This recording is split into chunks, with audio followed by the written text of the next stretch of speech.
I'm going to present to you now the MMS method, which is a method that doesn't rely on traps. It relies on a visual assessment of mite aggregates and mite presence in the house, where you're going to score these aggregates throughout the whole building. So how do you put up this method? Well, you need to select 12 points in your house. So for each point, they need to be at least apart from 10 meters from one another. They need to cover the whole building, so try and select different rows, different height levels, different elements. And then you can and you need to identify these areas so that you can repeat the monitoring at the same place. So for example, here we have an area of 1 square meter, and we're going to have to look for where the aggregates are.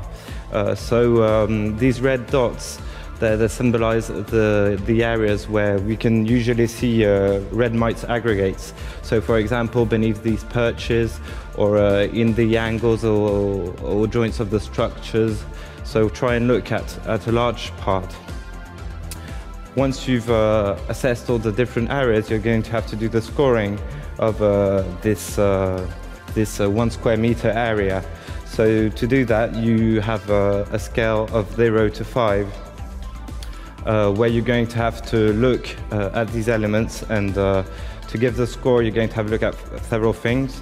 The one is, where are the mites? Are they in cracks or not? Like, if they're not in cracks, or if they're just simply on the structure of the areas you're looking at. What are the size of the aggregates? So if we take the scaling score, so 0, there aren't any mites. 1, you have mites that are in cracks.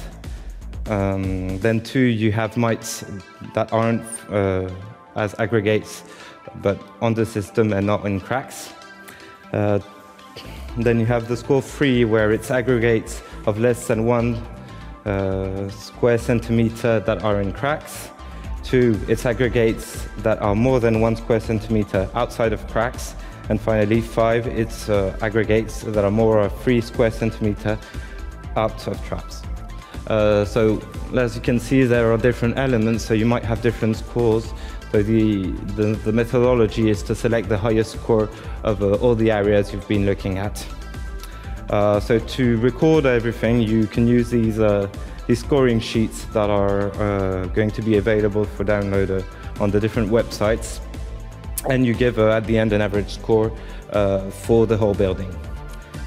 Just one final remark before I finish. If you're in single-tier housing systems, you are going to try and choose the different areas of equal proportions between nests, slats and perches.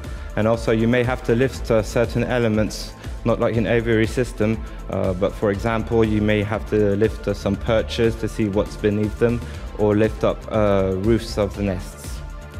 Well, that's all for me. Thank you very much for watching.